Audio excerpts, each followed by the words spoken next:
Et on continue dans notre rubrique culturelle, c'est notre deuxième étape sur la série de Strasbourg. Après quelques coups de pagaie, Mathilde Vaux est enfin arrivée au pont couvert. On la retrouve tout de suite sur son canoë.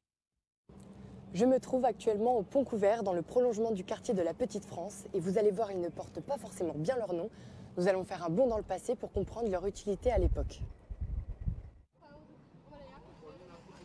Dans le quartier de la Petite France se dressent 4 tours fortifiées qui font partie intégrante du paysage strasbourgeois. Ce sont celles des ponts couverts.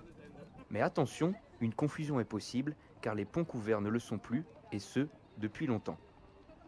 Au Moyen-Âge, on avait des ponts, galeries qui étaient couverts. Du coup, à l'époque, on les appelait des Gedecktbrücke, les ponts couverts. Et ce nom est resté même après la disparition de ces fameux ponts en bois qui étaient recouverts d'une toiture garnie de tuiles et qui étaient fermés vers l'extérieur de la ville avec un paroi en bois pour que les passants ne se fassent pas attaquer par l'ennemi si jamais il approchait par le sud de Strasbourg.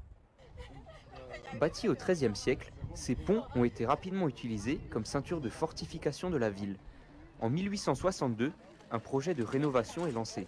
Objectif : donner une nouvelle vie à des ponts abîmés et fragilisés par le temps.